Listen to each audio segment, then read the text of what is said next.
you know that everyone is born with psychic abilities? It's just a matter of knowing how to tap into it. Wouldn't it be great to have a podcast that can help? This is the Psychic Inside Show. Joelle, the Viberarian, on a higher frequency, is on a mission to elevate, enlighten, and empower. We're all born with gifts and abilities, but not all of us recognize or accept them. Hear from people who've opened up to the psychic inside. You'll hear their fascinating stories, and we'll take a peek behind the veil, plus psychic readings and more. Our phone line is open. Dial 646-787-8436. That's 646-787-8436. This is the Psychic Inside Show. And now your host, Joelle, the Viberarian. Hello and welcome to the Psychic Inside Show. I am here. My name is Joelle, and this is the Viberarian Radio Network. I'm here every Tuesday having these conversations, and I'm so glad that you are joining me. If you are listening online on the Blog Talk Radio page, thank you. The chat room is open.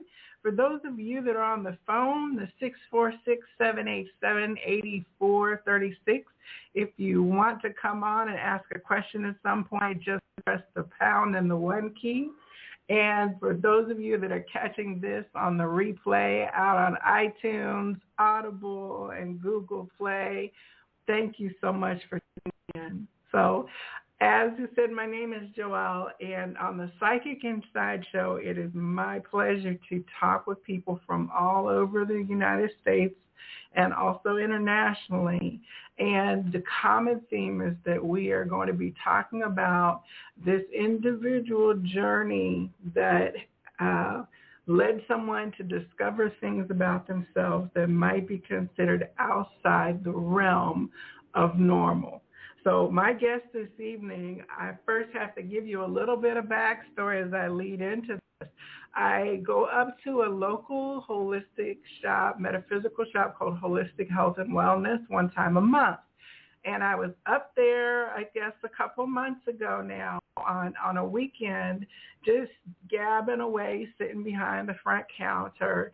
And this couple comes in, and they're like really cool energy, very chatty and talky. And so as Dawn is interacting and asking like what they do or where they're from, they say, oh, we're from like Minnesota, way up north. And of course we giggled about the weather and all of that.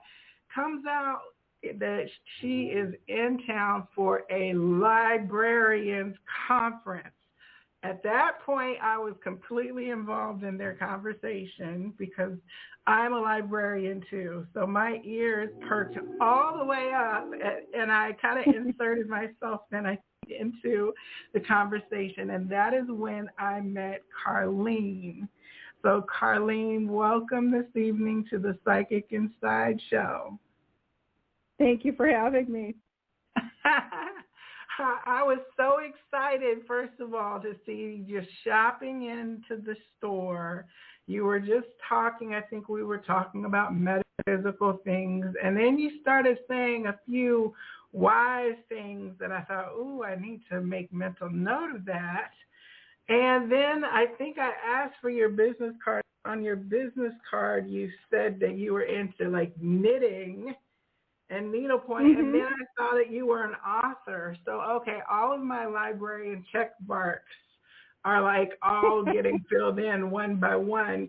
Not only that, you were going to the comic book store next door to look at the graphic novels and graphic design. So that was like 5 out of 5 check marks of like my tribe of people. So, Karlene, like you were in Atlanta literally for a librarian conference, but you also are an author. Like you wear many hats. So like, yes. Can you talk about this blend of how you are like right now? We'll get to how you got there in a minute, but who are you right now in this space and time? right this moment. Yes. I'm an author that's way behind on a project. I'm a painter that's feeling guilty about not getting their work done the last couple of days, and a librarian always. I'm on call anytime the building is open, so my students can get a hold of me. Plus, I'm a priestess in a faith group, so I have a coven that has people needing my attention all the time as well. Yeah, so like,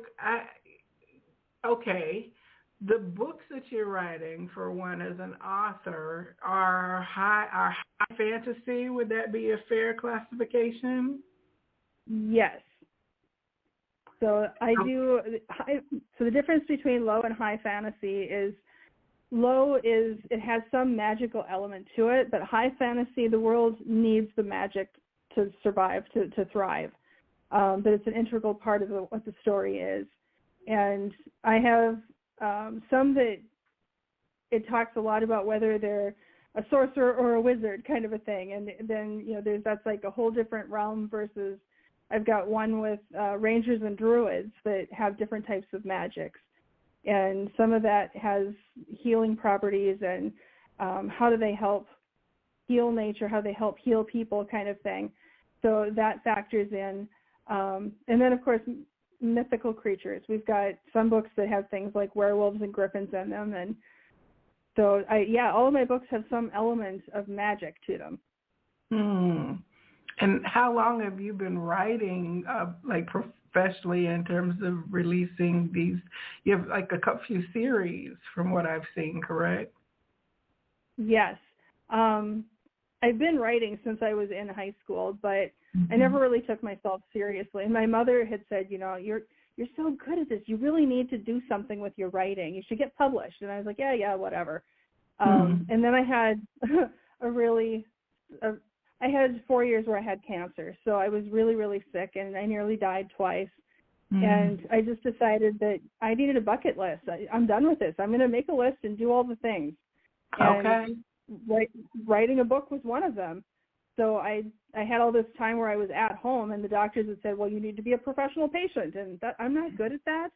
So I decided that if I was going to be a professional anything, it was going to be an author. So I got busy writing a book. And so I just took some of the notes and things from way before and got that put together and put that out. I had a friend that had reached out to me and said, your short stories that I've seen on, different blog posts and whatever are really cool. And he had done some, I had played with him online, and he had done 3 tours of duty in Iraq. And he just said, I had to go to therapy rather than go back. They wouldn't send me the 4th time. So he asked if I would do a short story for him. And I did that. And I had other people say, well, you can't send a Marine alone. You got to send buddies. So they gave me characters. And that's how the very, very first book got published. It wasn't meant to be for anybody but that small group. And then I got all kinds of comments from people saying, what happens to the female lead? We want to know what happens to her. So that's where the second book came for that. And I've done both self-publishing and through Edge Publishing. So I've got, professional and self under my belt. And I usually go self-publishing for most of my stuff. It's better return on royalties. Right. I mean, that has to be just really awesome, just for one, as an author, and then a librarian, which is a person who facilitates the access of information to others. It's such a beautiful overlap to do that both through writing and through professional service. And I'm professionally out with publications as well. I do library journals. That I have several articles out in the Access Services Journal, the Reference Services Review, and I have another one coming out this summer for Reference Services Review. And you're in academia, right? Correct. I'm at a university library. Yes. See, so you're on that. Publication is part of your expectation, right, for your facultyship?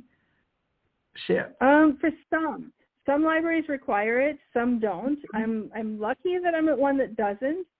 Okay. But I'm such a nerd. I research all the time for stuff to improve what I do and what I can do for my students, that I'm always reading anyway. So figure as long as I've done that much research, I might as well share it with somebody. Right. Well, and do you think that access services, which for those of the listeners that don't know what access services and librarianship even are saying, would you share? Sure. So usually access services are mostly your technical services people. They're not full librarians in most cases. They're the ones that are your front line in the trenches kind of people. They're the ones that deal with checking books in and out, and if there's fines or late fees or anything of that nature, they handle reserves. They're the first person you generally see when you walk into any library. And then the librarian is the second person. They're usually the one that will help with finding research materials. And so these are also the individuals who are dealing with the people who come into libraries and spaces needing information. So there's more than just an information exchange that's happening kind of in a social service context. Because libraries sit at the intersection of social welfare and information literacy, you know. Yeah, it's a huge part of information literacy, and especially with all the technology, it's also the technology literacy that we're making sure that they understand how to use the computers and how to get into the databases and how do you access all the technologically related material that we have only online. Right. I mean, it's so technical, right? Yeah. But it's interesting because the alternate kind of viewpoints that are provided when you're dealing with people where they are, that you do see like people who are dealing with PTSD who come into a library that need to be able to still access services, right? There's certain sensitivities to the population that the access services individuals are going to be encountering first, right? I guess the thermometer on society at any given time would be these frontline individuals, I think. And we've been very lucky. Our administration arranged for several of us to attend mental health first aid training. So we are certified like your first aid CPR cards. We have the mental health first aid certification cards. Mm-hmm. Which is really beneficial. And we've been called on a few times where they're not, sometimes it's just for other staff members that are having issues, but a lot of times it's, if patrons just don't know where to go or where to start and they're having trouble with either their mental health or they're not sure what's going on, or one of the students will come and say something's a little off with this patron, can you come out? So we do a lot of that to help mitigate and redirect the right resources. It's like you are definitely fulfilling a role in multiple ways, and some of what you have to be using is not just your librarian skills. It's got, would you say, your empathy and maybe your other clairs are helping you to do what you do as an author or a librarian? I would have to say so, yeah. Okay. Some people don't see like writing as like a form of channeling. They're very, it happens differently for everybody. Some people are purely in a creative space, and other people feel like more like they're just receiving their clairvoyant messages through story frameworks. How is your writing? Both. It's a large part of it is, I always tell people I have voices in my head telling me to write what they say, but that's not entirely all of it. Sometimes it's looking at the people around me and the situations I encounter and I can say this now, my mother-in-law has passed, but she actually ended up being the bad guy in the third book of my first series.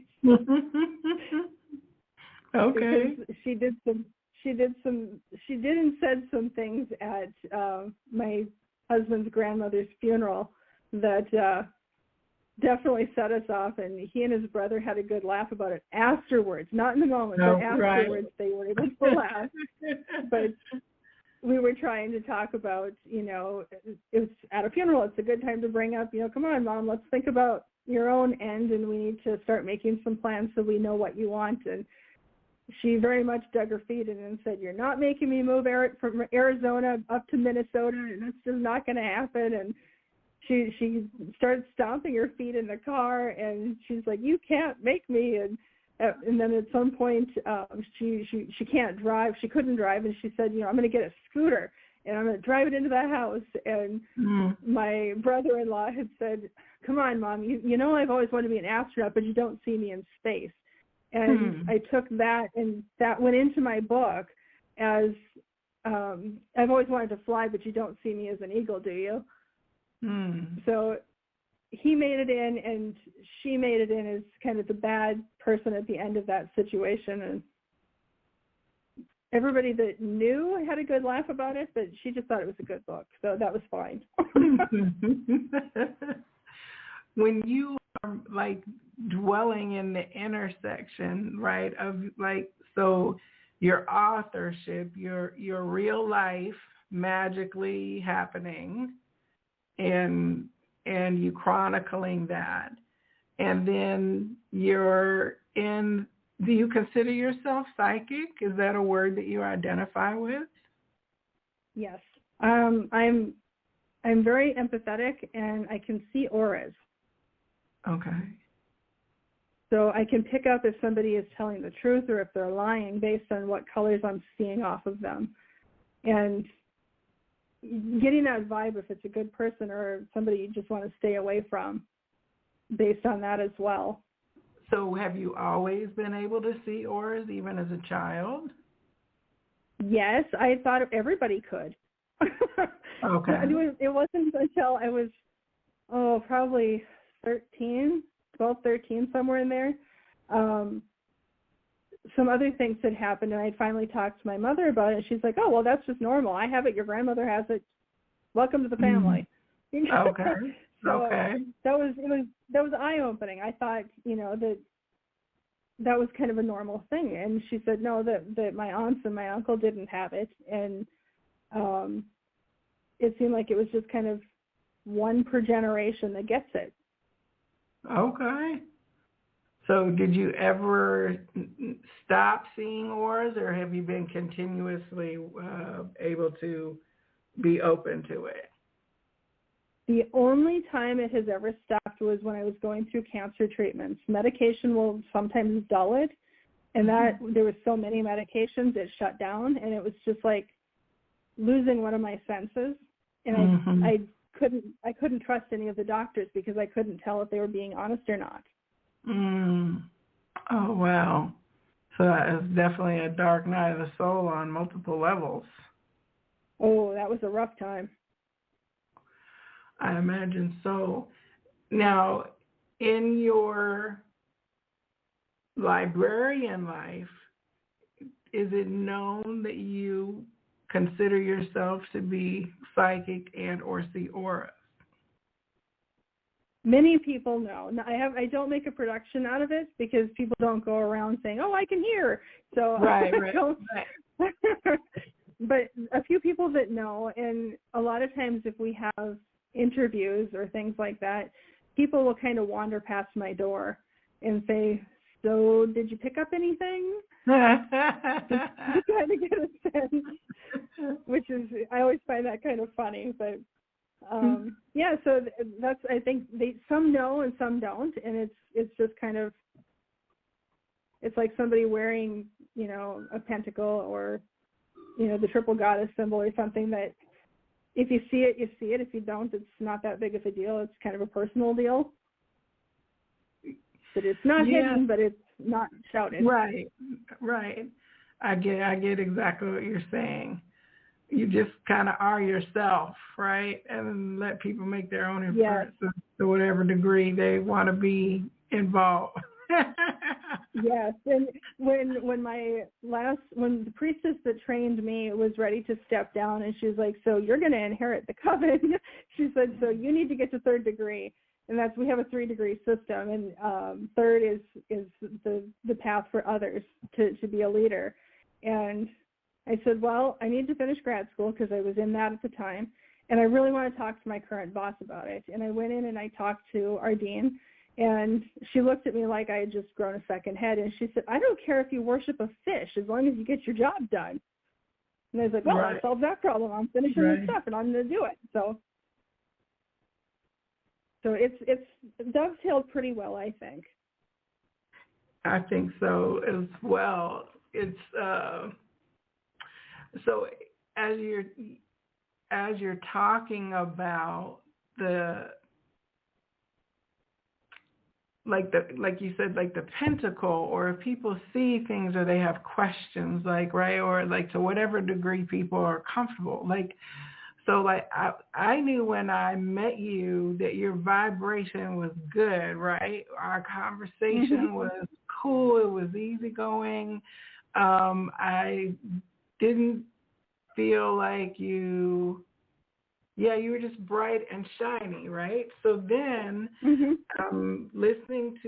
reading your bio, and then I'm like, okay, I don't know anything about like covens or pagan or any, whatever the appropriate word is. So I'm like, all right, well, I know the vibration of the person, right? So this is a chance for me to have an enlightening conversation from an information source about a spiritual path that I don't have any knowledge of whatsoever. So I'm very curious. Like, so this is the bio you have here, that you are a priestess Thura E.A. of the Order of the Aurora branch of the Spiral Tree Tradition, or STT. And so I would love to unpack, what does all of that mean? What is all that? Yes.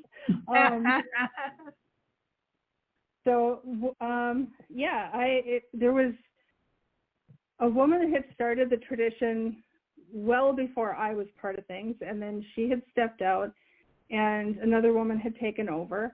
She had grown the group to about 9 people, and then some of them left or moved out of state, and then the priestess that trained me had come in, and I joined a few years after that.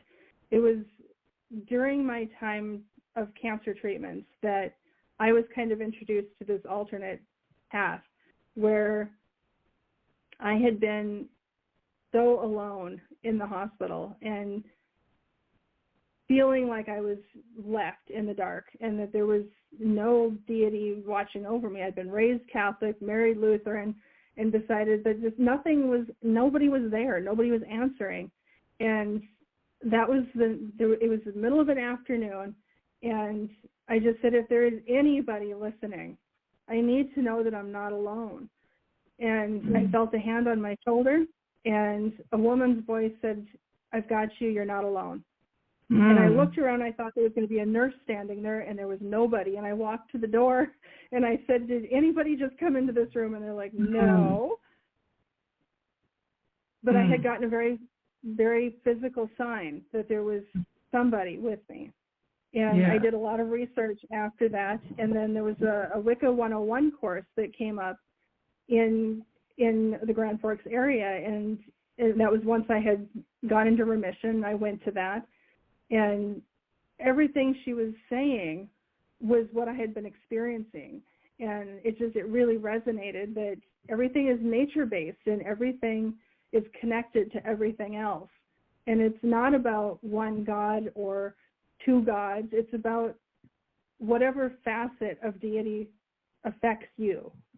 So everybody, when I met the people in the coven, everybody had a different deity that they were working with. And it was very clear at that time that deity doesn't always remain the same. that sometimes they're only there long enough to work with you through something or to teach you something or to help you, and then a different one might come in. Some people have the same ones for a very long time, and I think I'm very lucky. I've had the same ones for a long, long while. And we work together within the coven to do community service. We do, like right now, there's a bunch of legal stuff going on in legislation regarding trans rights and librarian stuff. They're looking to remove a lot of books in North Dakota. And the activist part of our tradition has gotten very busy in writing legislation about stuff like that.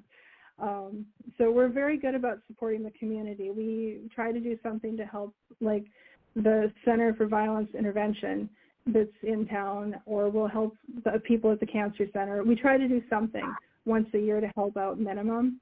And we do have, there's a group called Project Dignity that is based in town. That is, it was founded by somebody that they'd been through some sexual abuse and wanted to make sure that anybody else that went through it didn't have to leave the hospital in scrubs, because they confiscate all the clothing and everything in those cases. So to maintain dignity, they do all kinds of care packages that include a brush and toothbrush and socks and shoes, so they're not going out in those little hospital booties or anything. And we've done silent auctions for that, and we're planning to do some more partnering with them this year. So that's part of what we do as a coven. And then we have circles. We call them circles. We get together twice a month, and we do lessons of a sort. Either it's going to be learning how to use a divination tool, or learning how to use rune stones, or a history of something. We've done standing stones, we've done Norse Bay, we've done all kinds of interesting things like that. So it's a way to come together with a community of like-minded people, and you become family and just work to teach each other these different things. And then we'll go out and we'll do Divination Days in the community, where we teach others how to use divination tools. And we've got coming up now on the 4th of February, we're doing, for Imbolc, we're doing an Orlaug, which is a Norwegian tradition where you get together to celebrate your accomplishments. It used to be a thing that people would brag so badly that they'd end up fighting. And there was one of the Jarls, one of the kings at that time, that said, that's not, no. And if anybody starts bragging anymore, that's the end of it. There will be some murder on the horizon, kind of a thing. And it's shut down. Like, you don't talk about anything good at all. And that's carried over to the United States here, where we just, especially in the Midwest, we're terrible about, somebody's like, oh, that's a beautiful, oh, it's not that big of a deal. Or, oh, that thing you put together for that big donation, whatever. Oh, it was just a little thing. They downplay everything. And Orlaug is something where you get to actually celebrate with, you bring the mead and the drinking horn and the whole business, and you make a list and you just recite all of the great things that you've done, even if it's just, you figured out how to cook the first time, or you built a ship, or darned a sock. We don't care. You can talk about whatever it is, and we celebrate that. So this is like, setting off the difference between the Hollywood version of when you would hear of a coven, right? Versus what you just talk about, which is a group of people who have like a similar goal and spiritual vibration getting together. And it seems like this it's a culturally specific term as well, maybe for like the European, or as you said, like the Norse and Scandinavian and the pantheon over there. Every place kind of has voodoo or vodou or Ifa, all those have been villainized in terms of Christian rhetoric against, similar to how pagan or coven is. Would you say that is pagan the right term to use in relationship to what you're speaking of, or am I misusing it? No, you're correct. It's kind of like you can say that all witches are pagan, but not all pagans are witches. So pagan is like the umbrella, and we would be one of the offshoot, strings of the umbrella, where, the other ones would be things like Druidism, Odinism. Any of that would fall under those different umbrella spokes. So, witches and covens would be pagan. Okay, and so it's also like nature and herbs and elements and more of like an indigenous practice. Yes. Okay. Yes, and we try to do something cultural as well to understand other groups.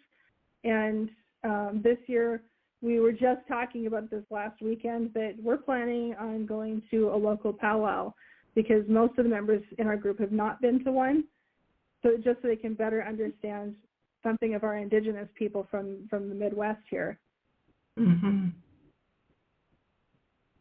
Yeah, it's so interesting because depending on the goal of the prevailing narrative, we know that a lot of the terminology of witches and covens is negative was really more about suppressing the feminine wisdom keepers of the priestesses and healers, and as different power structures were moving into place. Yes, that's a big part of why it's so negatively portrayed. So you had to study, from what I understand, or you worked closely with members in the group for a period of time and begin to assume more responsibilities in terms of like being the president, if you will, in terms of the organizational that's a good movement. example. And so then you're moving and helping to direct the activities of the whole group for the stated goals. So I can see where you are pretty busy a lot, especially if you're doing that twice a month. And you're going out also to do educational things. I see that you had written about tarot and harrow cards. Now, I've never heard of harrow cards. What are those? So harrow cards, I'm a gamer. So the harrow cards were created for D&D Pathfinder with the intent of having kind of the Romani-flavored people represented within the gaming world, and part of that was that they would have some sort of a divination tool, and to that end they were these harrow cards that just started out as kind of in the book. You would hear about them, and there were so many people that were interested in it that the company put out harrow cards, and they read just like tarot cards. The imagery is very different though. It has a lot to do with what the gaming world would consider typical. So there's like a queen ant that has got a fancy robe and the grubs are at her feet, and the broken sky, where somebody's manacles are broken and they were obviously slaves and are now in the free sun with the desert behind them, and cards like that definitely tell a different story than the tarot cards would, but it's to the same end. So it's like a Sibylla, like a Vera Sibylla almost. Not like the Italian ones in terms of cartomancy.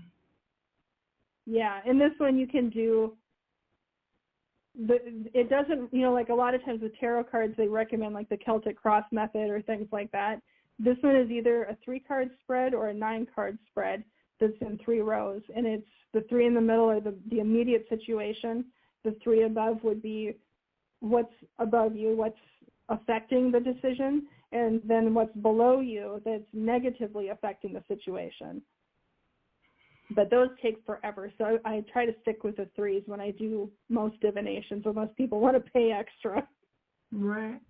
So in between all of these, you do offer client services and events, speaking, and things like that as well, correct? Correct. So I presented at Pagonicon a couple of times now. That's a big gathering up in Minneapolis, just outside of Minneapolis. And I've done stuff locally for some of our smaller groups that they're across the state. And then, of course, professionally, when I go to library conferences, I do other types of presenting. Have you done Dragon Con down here? No, it's on my list. Oh my gosh, yes. I don't know if you would want to be a vendor or participant because of your books. Yeah, that's when we do vending. My husband and I are both authors, and we both paint miniatures for tabletop gaming, and we have an online shop for that. Plus, we both have full-time jobs, and we're both in the coven. So we're pretty busy people. So the coven is multi-gendered. It's not just female. We are, for the longest time, the Order of the Aurora had the distinct pleasure of having mostly males in it. Okay. Before that, it had traditionally been 1, maybe 2, and we had 3 out of 5 people, or 3 out of 4 that were male at the time. And we just upset the balance. We've now got 3 girls to 2 guys. And that's something too. When you were asking about covens, the general rule with them is that there's never more than 13. And it's not because 13 is special in any way, other than the fact that there are only 13 things that need to be done to open and close circle. And everybody participates. There are no watchers. Everybody that is present participates. Okay.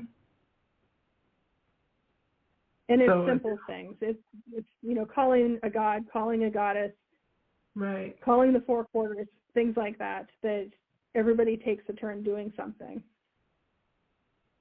So when you first... Once you run out of position, then you make another coven. But it keeps being interconnected and changing, right? It's like a living structure. It is. It's kind of like, I don't know, I guess it'd be kind of like churches in that sense that, when the community gets big enough, you need to build another church kind of a deal. But it's very individualized overall in terms of it's a group of individually focused spirit people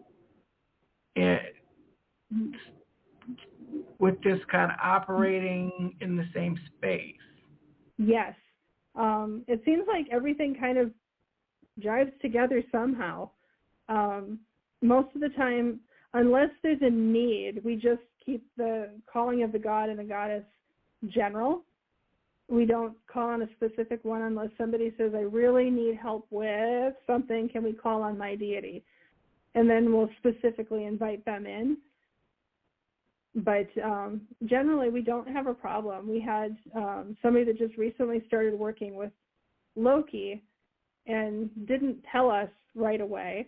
And if you know anything about Loki, he's a trickster god. And he doesn't get along with a lot of the other pantheon in the Norse mythology. And we have several people in this house where the Covenstead is based that have multiple Norse deities. It didn't go very well the first while. But generally, we've got some English deities. We've got some Norse, some Egyptian, and we've also got one that is Aztec. Oh, okay. Oh, and what's the there's another one, the Slavic. Yes, that's the other one. So everyone just brings themselves and whatever they're doing, and that's so that it's very Aquarian, isn't it? That's like really. A little bit. It's like the embodiment of the age of Aquarius, which is about the individual experience of things. Yeah, and I have to say, my one of my favorite class lesson, whatever you want to call it, was we did deity speed dating a while back, that everybody had to do a short blurb about their god and a short blurb about their goddess.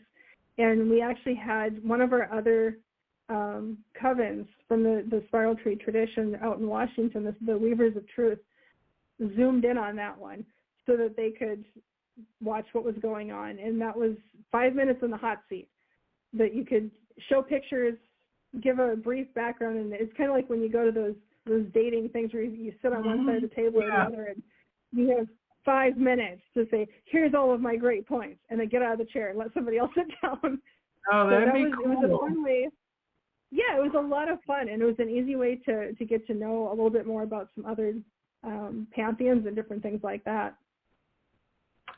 Well, so my curiosity, I have a couple questions. A few weeks ago now, I guess, I wound up bringing in a picture that an art piece that really resonated with me.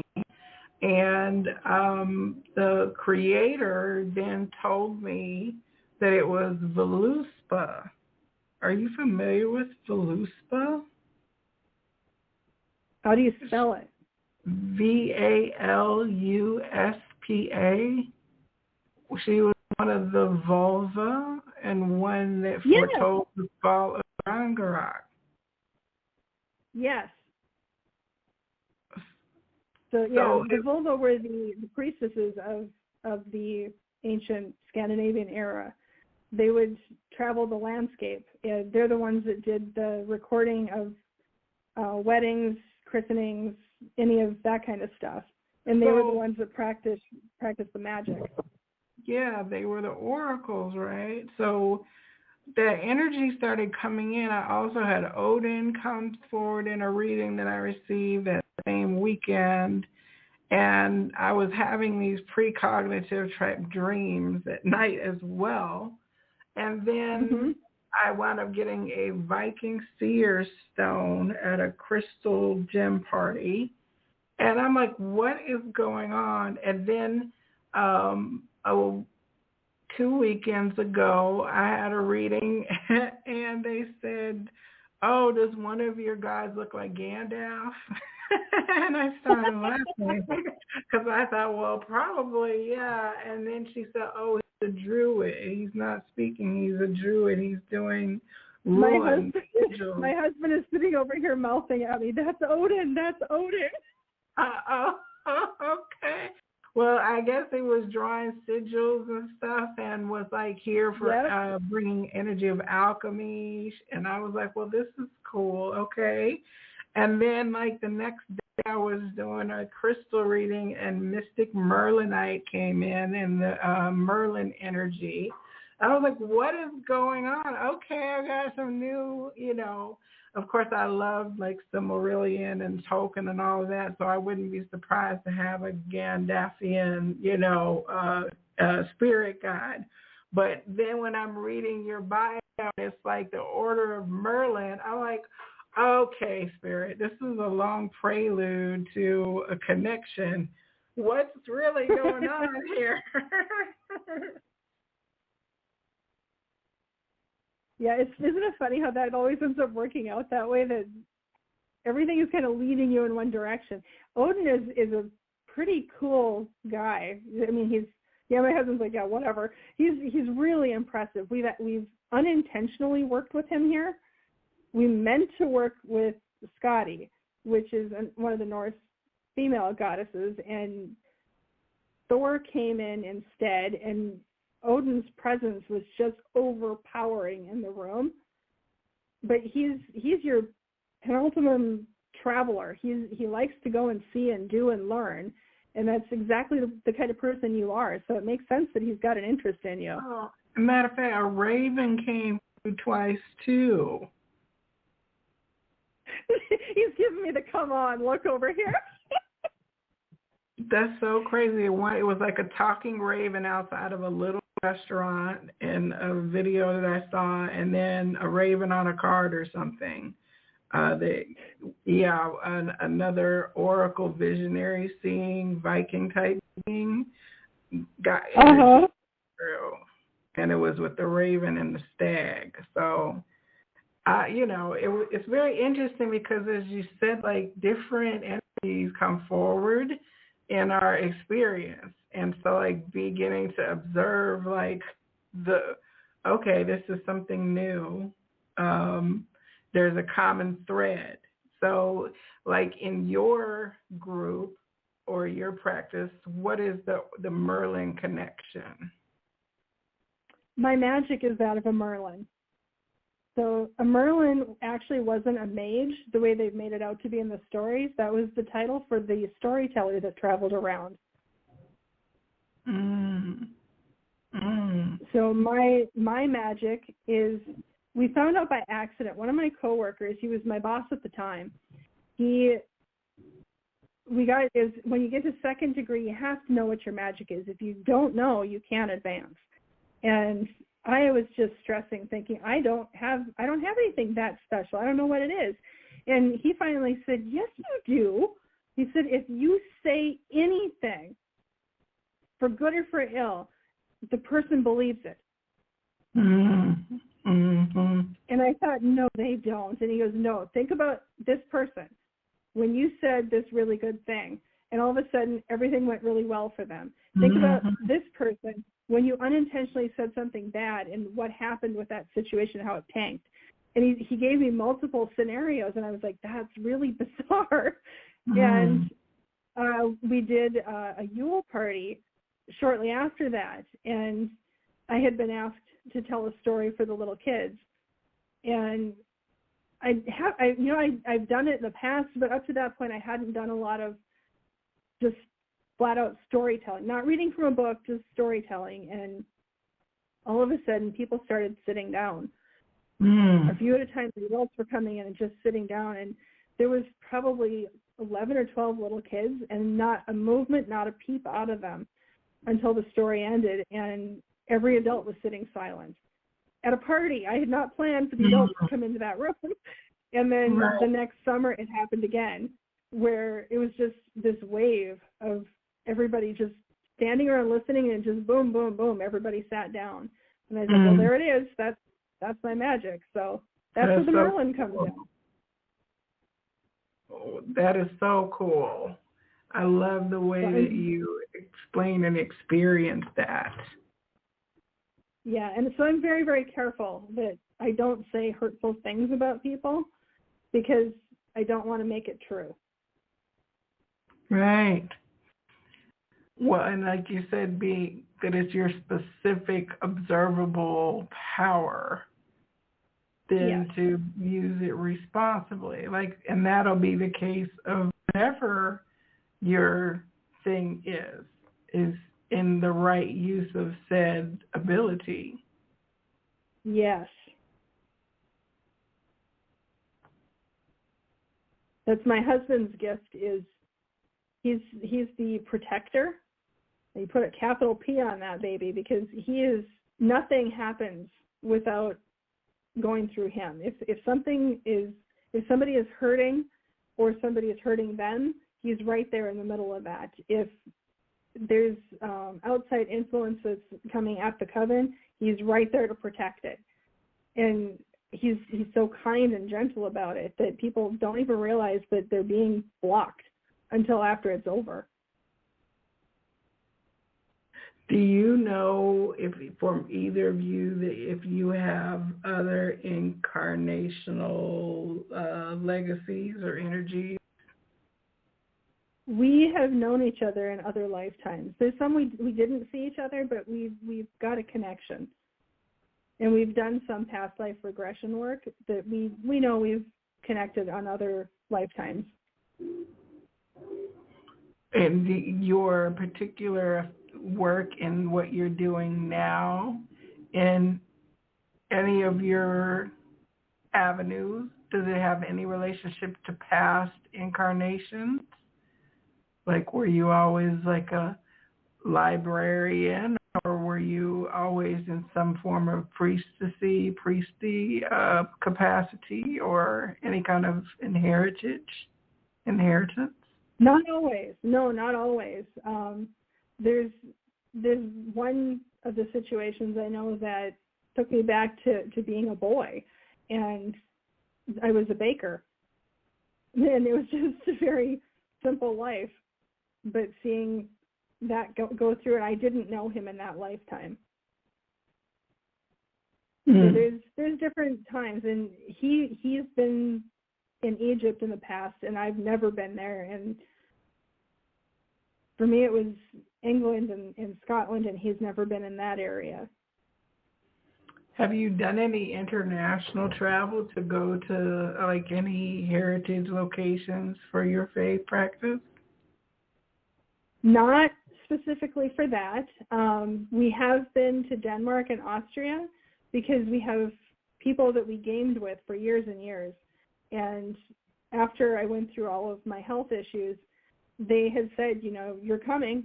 We're going to try to get to you, and you need to try to get to us, and we're going to host. And so we just made that one of my goals for getting well. And they hosted us at their homes and toured us around Denmark and got to see all the National Museum of Denmark in Copenhagen. Our host on that one too thought that he could get us, 2 hours in and out of a 4-floor building when my husband's a historian. Wow, yeah. Right. And then in Austria we got to stay in the Blood Countess's, one of Elizabeth Bathory's castle. Oh, okay. The original Dracula lady. Yes, we knew Dracula lady. And that was the funny thing was it was her summer home. We didn't know that. We knew there was a Templar exhibit that my husband wanted to see, and then we got there, and they handed us this brochure, and they're like, and here's about the castle. We're like, wait, what? And then my husband has this great idea. He says, wouldn't it be great if it was a dark and stormy night in a castle? And we got to actually watch. We got to watch a storm. You always see it in the books. So you watch the storm clouds roll in. And here, I don't know about Atlanta, but up here, it's daylight, it's bright, it's sunny, and then bam, it's rain. Right. In Austria, you watch it actually, the clouds roll over each other as they come down the hillside. It was just the neatest experience. And that one, there was a ghost. It was like a peasant girl that my husband and our friend were further down the exhibit in this upstairs hallway, and the only way to get there was this circular staircase that came up. It was stone, and like one person, maybe two, could get by. And there was this little rotunda area, and this woman looked in, and this little girl that was next to me, she looked over, and I looked over, and then the woman ducked out of view and started down the stairs, and the little girl's dad came up about that same time, and she said, Dad, did you see that really cool girl go down? She was dressed like she's from that time. And he was like, nope, there was nobody there. And we had asked at the front desk, and they said they never really have reenactors in the castle. So we got to see some kind of a ghost. Yeah, that's cool. Are you typically clairvoyant to be able to see ghosts? No, usually, well, once in a while if they're strong. We've had weird things happen, but normally I don't see them. One of my good friends, we laugh that her gift, she's an amplifier. When she's with me, weird things will happen more often than not. Oh, yeah. And I will see things that I wouldn't otherwise see. Right. my clairvoyance is not my strongest, so I'm not going to say, oh, I see a lady sitting here with a bouffant and glasses and she wants to know why, I don't, that's not how I get it, you know what I mean? But yep, that's not me either. Everybody has it kind of come through in their own way. Like the typical client who books a session with you, what are they looking for? How are they drawn to you? Usually it's because of the open divination days where we're training people is when they find me. And a lot of times it's just asking what's coming and how am I going to get out of this situation that I'm in? What do I need to change? So I'd say that's probably like 80% of what I get when people ask for me to do a reading for them. Okay. And so they know about and can you spell what you're saying in terms of the type of reading? Can I what? The word you said, Oompa reading? What kind of, just a general reading you said? Yeah, just a general reading. Oh, okay. I thought you were saying a specific type of divination, and I just didn't catch it. I thought. Yeah, most of the time, if I'm going to do something specific, my favorite divination tool I'm really, really good with is a pendulum. Okay. And then the harrow cards, and then the tarot cards. Okay, and you do ruin divination as well? Our group does. My husband is our resident rune reader. He is excellent at it. Okay. And that's also he's taught lessons on it. That's also like we've got. What's that? Runes are Norse origin. Yes. Okay. That was one of the things that Odin hung on the tree to get was how to read the runes, because that was considered female magic up until that point. Oh, I didn't know that about why. I just knew that he did hang himself to change his perspective with his eye plucked out. Yep, until he could understand the way a woman thought, he wasn't allowed to have it. And after that, he was allowed to know how the Seder or their magic worked. Oh. So I'm assuming you've read like the Wheel of Time series. Surprisingly not. I started and I never finished it. Okay. So no, but I do know. Familiar. I have a lot of friends that have read it. What's that? You're familiar in the world of fantasy with, the whole masculine, feminine magic, polarity of expression, gender wars, magic wars kind of threads, Oh, yeah. Oh, yeah. That's kind of a standard across most books, is either women don't have it, or they're having it taken away from them, or it's put down in some way. Well, your you said spiral tree tradition.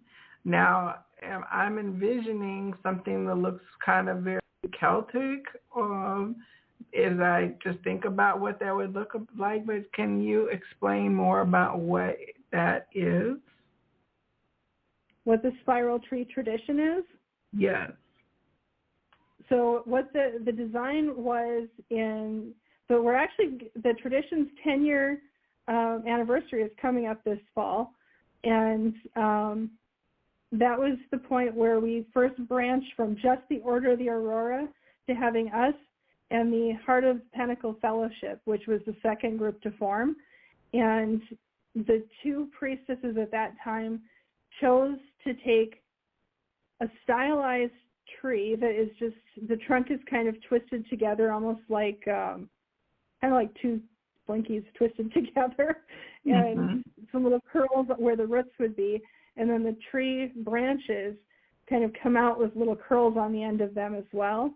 And the image is on the website, the spiraltreetradition.com. so that people can see what that looks like. We were, at that point, we decided that each group would be individual with a common core. So we all have the same tradition practice as far as how we call the quarters and call the deities, but within our daily practice or within our monthly practice, we may do things a little bit different, but when we all come together, which we try to do every 3 to 5 years at this point because we're across, then we all have that same core lore and the same core ability to call the circle and cast and do it together, and it works seamlessly. Okay, I'm seeing on your website, so I did not have in my mind's eye the right thing. But yeah, this is a very beautiful energy in the logo. So, and that's spiraltreetradition.com. Yes. Okay. The whole thing is that we're all one branch off of the same tree. Okay. Now, in terms of the demographic of your organization, is there a common demographic, or is it like multicultural, multiracial, and more practical? Yeah. Or okay. Yeah, we're a very mixed demographic, and we tease each other within our groups that, you know, ours is kind of the academic nerds in our group, but we're also known as the gamer group because we're the ones that incorporated the question when we meet with the potential applicant. You ask the questions with, you know, do you have any allergies, or do you have any standard practices, or what books have you read? Do you like gaming? And everybody else laughs that we have to include that. And then we've got the group that we've got, the one one of them in Washington is very focused on the trans group of people, and they're doing a wonderful job with everything they're doing. They've got another group that right now they're kind of all the mommies. They've all just had babies, so we give them a bad time about that. And the part of the Pinnacle Fellowship is very travel centric. They like to go and do and explore and get their feet into it.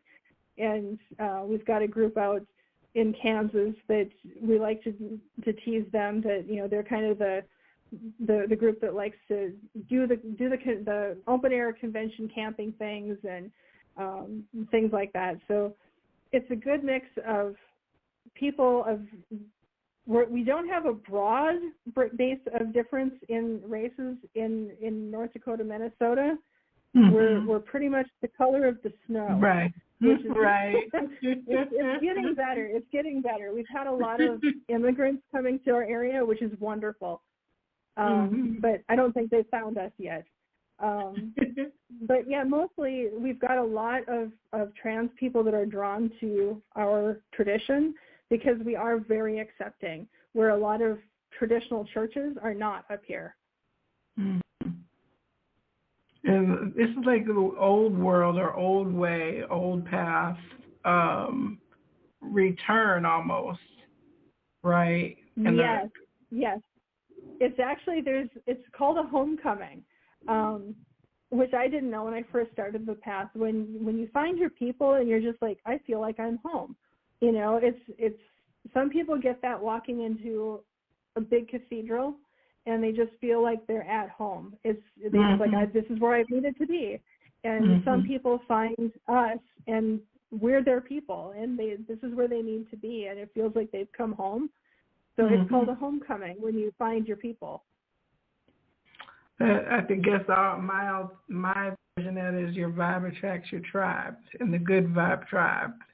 That's my people, you know. Exactly what it is. It's just so interesting. I'm glad to be able to talk with you because if you've never met anybody that's doing a particular thing, then it's very good to get firsthand telling, like, like what is it your life looks like? And you're talking about going and doing community service and teaching and coming together and fellowship and supporting each other with sovereignty, all these things. It's like, oh, well, now I can refer people, to Spiral Tree Tradition and to you for further seeking, So yeah, thank you for making yourself it's available. Great. And we're any of the priestesses are happy, and we've got a couple of priests out in Kansas now. Any of us are happy to talk to people and answer questions and just general things that they may want. We've got one group in Fargo, North Dakota that is really good at words are gone. What's do thus to do? The exorcisms. Oh, okay. They'll go and do exorcisms if needed. So we've got a broad range of services that we can offer people as well. That's cool. Where's in Kansas do you have members? I want to say Wichita. Yes, it's Wichita because we laugh about the witches in Wichita. Well, I have family and roots in Kansas. That's why I was wondering. I fly in and out of Wichita sometimes. I like my cities a little bigger than that now. Yeah, the priestess there is Bailana, and she's the one that was actually the one that helped get this group started, the Order of the Aurora. So she was here, and then my priestess was put in charge after she moved, and then I was put in charge after that. So it's a really nice connection all the way back up here to the Midwest. Well, and your spiritual name you said is Tura, right? Yes. Can you share what that means, or is it private? No, I actually can. So my middle name is Tura, and my great grandmother's name was Tura, and it seems like it's been so many great grandmothers back that there's a Tura or a Thura in there, and I thought that was just a perfect name to take on as my first, because it was so similar to my middle name, and it also means Thor's daughter. Oh, okay. And at first degree, everybody gets to choose their magical name, and the reason we take a magical name these days is not so much because we need to keep it private, so much as it's to protect your real identity. We have a lot of people that, like you said, the movies portray us very differently, and the news still talks about witches being bad people. Oh yeah. And there are still people that if their jobs find out, they can get fired. People have lost their kids. They've lost their apartments. So being able to keep that privacy is a very big deal for them, which is why you very rarely see full pictures. Our group, it was a decision to put our group's picture up on our website. They're all open about it, but some groups would prefer that some of the members are kept quiet, and that's, for their protection. And then at second degree, you get to choose a second name. So that's the E in my name is Elva Linnea. It's a character that I gamed with for a very long time. And she was a cleric. So it made sense for me to take that. And then the last is Ashiana, which is more from India. And it was in a movie. A friend of mine that's from Malaysia watched a lot of Bollywood with me. And there was a song in one of them that kept singing Ashiana. And I looked it up, and it means a safe harbor. It's a safe place to go. Okay. So I chose that as my third name. That's beautiful. That's definitely, I'm like, that's super librarian-y. I like, that's cool, right? Because you're like, I looked it up. And, Yeah. And that was even the gaming character when I was learning how to teach classes or teach other people how to do a type of magic, practice with that character. I'd get people in game and I'd say, I have to run through this before I actually do it in real life with my coven. Can I try it? And they're like, sure, let's do this. And they'd actually be doing it in real life behind the screens as we did it on the screen. So I love that about them. And because it was so instrumental in helping me, that's why I took her as a name. I think that's awesome. That's like when you talk about like the alias or the other alter ego or other identity and all of that. That's why I did wonder if you were out at work, and like you said, there's passively out, where it's like I'm not hiding anything, but I'm also not marketing to you. Correct. And I do, my door, there are days at work that my door is, I joke it should just be a revolving door, that partly because of the mental health first aid and because of being a priestess, it seems like people are in and out constantly, needing either support or assurance or just kind of, somebody that they can lean on for a few minutes so that they can be strong enough to keep going. So multiple reasons, just, people in general are passing through, and more than just the librarian work. Well, I think that it's really cool to be as multifaceted as you are, and to be merging all of those things in terms of information access, delivery, spiritual information delivery, and yeah, it's really cool. So, and then the authoring on top of it, it's like you could pick any one of those avenues and spend quite some time continuing down it. Now, your books are self-published. Where can a person find those? They can get them either through Amazon, or you can go to KarleneTuraClark.com and get them personalized. I'll sign it and send it out to you, and my husband's book is there as well. Okay, and your series is titled what? I have multiple series that are running. The completed series is the Ranger series. That's their green books, and that's the Ranger's Homecoming is the first one in that set. And then there's Assassin's Gift. That is the first of a septology. That's 7 brothers that are all princes, and they're all sent in very different directions for their training. And this is the baby of the family that he ends up with a griffin as a pet or friend, and he encounters a very different magic and lifestyle than he thought would ever be what he wanted to be involved with.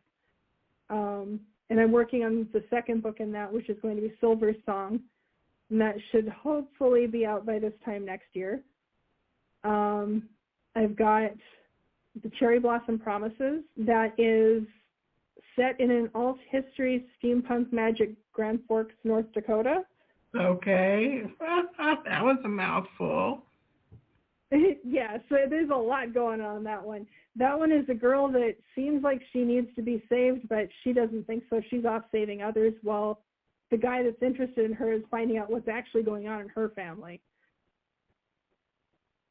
Okay, and that one's already in series, or that's just a single?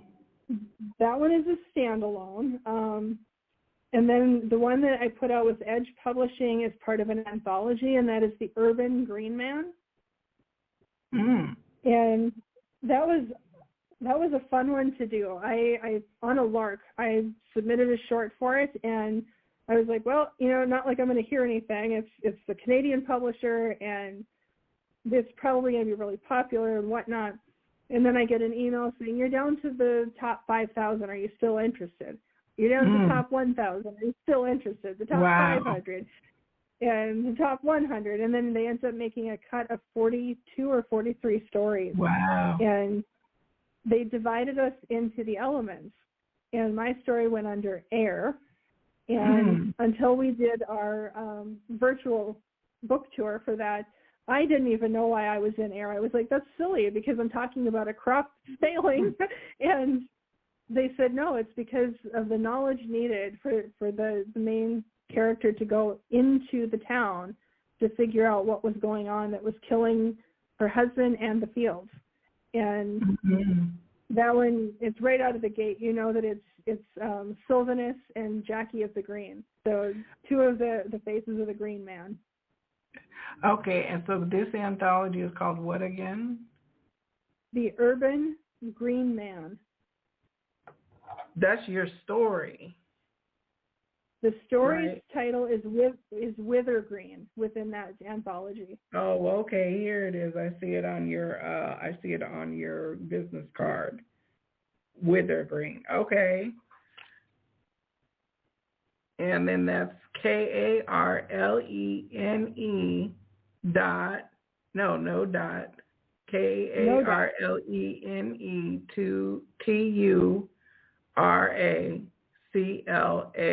Turaclark, KarleneTuraClark.com. Is it THRUA? Just that's a TU. Just no H in that one. Okay, and we'll put in the show notes for this website and way to get in touch. And you're also on social media, correct? Yes, I am. Okay, and so your Instagram is Karlene.T.Clark, right? Correct. Okay, I follow you. I know. And then Facebook is, you just have a personal page on Facebook, right? You don't have a business or author page? No, I did have one. It's the Rangers Homecoming, but I don't do much with it. I don't have the time to keep it up. So most of my stuff is just post through my personal because it's got my name on it and people know that. So I go that way. Okay, so and you don't mind getting connections through there? Nope, as long as I don't get the, hey, you're hot and beautiful, I want to be your buddy, then I'll just delete you right away. All right, you don't want to be sliding in your DMs. I know, right? There's always those few. Hey, librarians, we're in popular demand. What can we say? Yes, a lot of we people are. they got a little thing for librarians. But so we've had people listening on the phone line this evening. Thank you to everybody who's been tuning in the chat room. We don't actually have anyone who is waiting for a reading, so that is good news. I would love it. Would it be possible for you to just, pull a harrow card for the collective, if it works like that, and see what message wants to come through? I'm very curious about the harrow divination. Yeah, let's see what comes up here.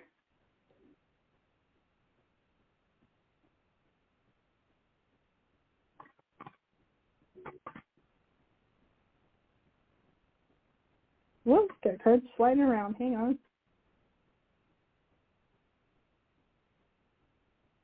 Okay, so the card that comes up is the eclipse. This represents a lot of people that are under stress. When you look at the card itself, the sun is eclipsed in the background, and there's a man in the foreground that's very stressed out. And in the mid-ground, it looks like kind of like zombies or ghouls that he thinks he sees, but they're weirdly shadowed. So it could just be a trick of the lighting. So it's just a reminder for everybody that you're not as lost on the path as you think. That if you just wait a few minutes, wait a few hours or a few days, take a breath, the sun will clear, it'll come visible again, and your path will be illuminated so you'll be able to see where you're going. It's just a little bit of patience and take a breath. Don't panic. In large friendly letters. Large friendly letters. Don't panic. Oh my goodness. I felt like I could use that reference with you. If for those of you, it's the Hitchhiker's Guide to the universe, Hitchhiker's right? Guide to the Galaxy. Yeah, to the and galaxy. So don't panic, and large friendly letters. But don't forget your towel. you're right. But that is very good, reminder and very timely for the things that have been coming through the collective. They were talking about the water rabbit year, and that it's a time to just really go deeply inward and trust what's there more than what you do in the outside dialogue and external turbulence that's going on. It is time to, bring it in. Yeah, bring it back in a little closer to home and take stock of what you have. Okay.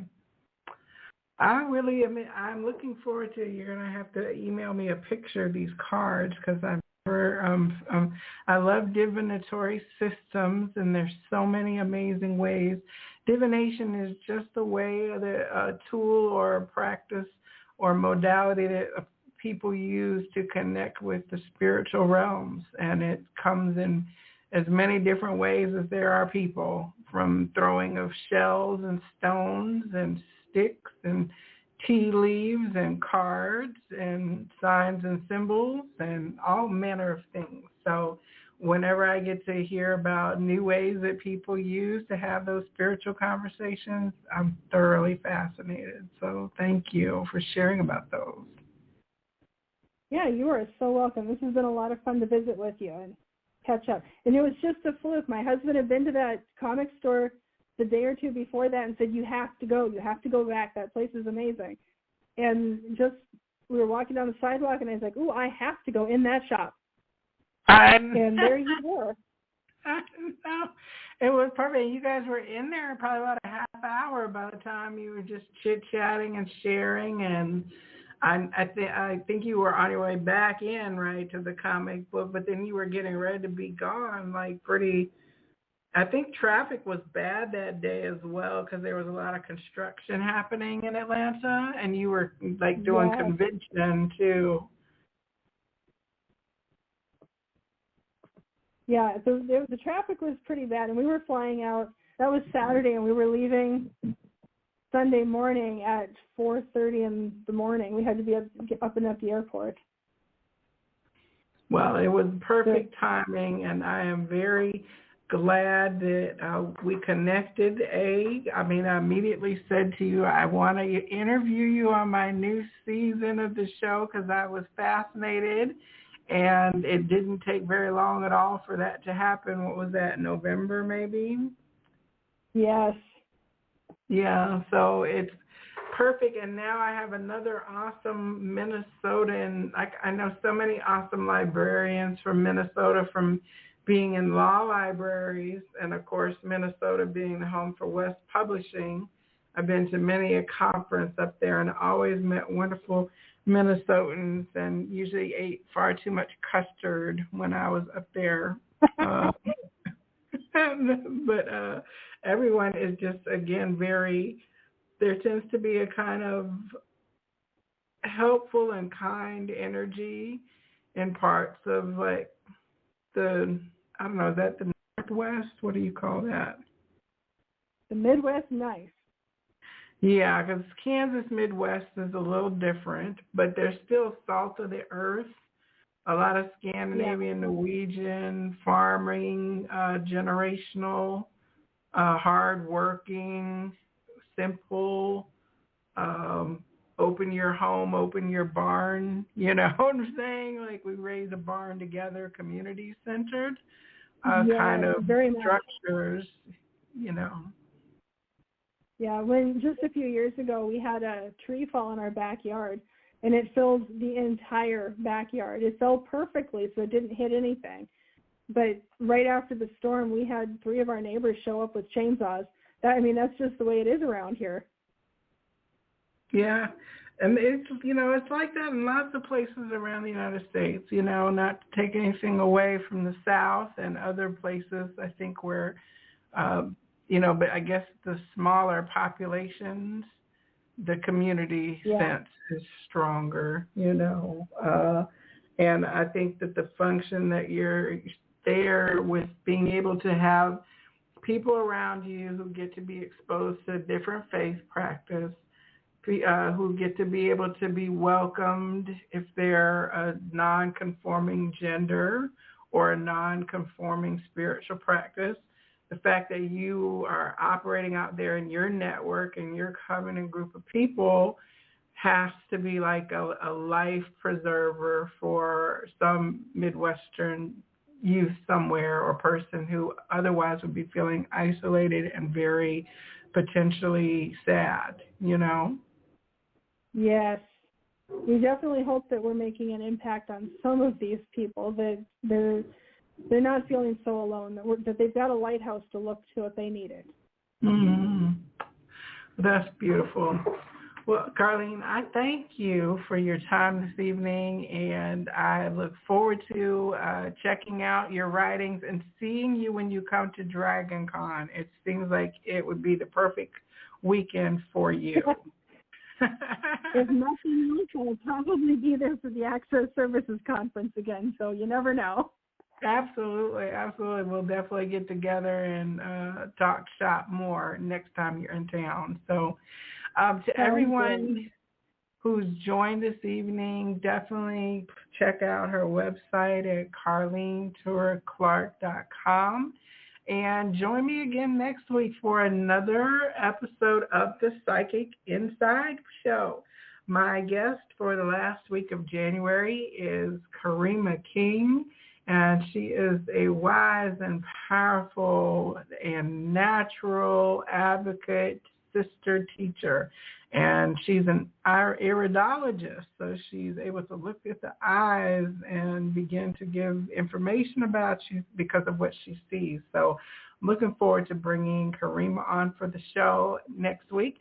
And tomorrow, if you are free, Wednesdays on the Viberarian YouTube channel is In the Cards with the Viberarian. And it's my opportunity to share oracle cards and tarot cards and decks from the Viberarian collection.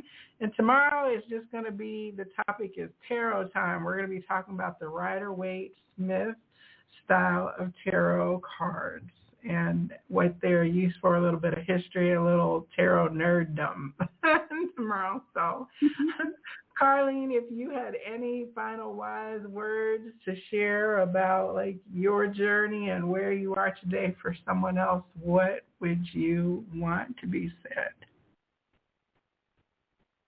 Do as much reading as you can. That's from the librarian standpoint and the priestess standpoint.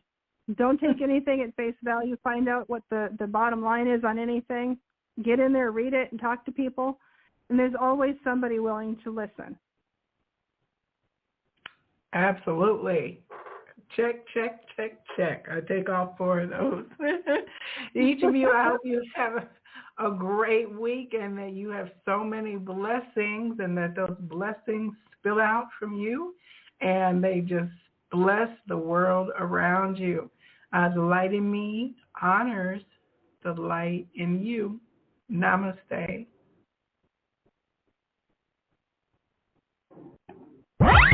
You've been listening to the Psychic Inside Show with Joelle the Viberarian. If it's in the psychic realm, it's our passion. We hope you've enjoyed the show. If you did, make sure to like, rate, and review. And we'll be back soon. But in the meantime, find us on Instagram and Facebook at The Viberarian and on YouTube at The Viberary. The show airs on Tuesdays at 8 Eastern on the Viberary Radio Network. See you next week on the Psychic Inside Show.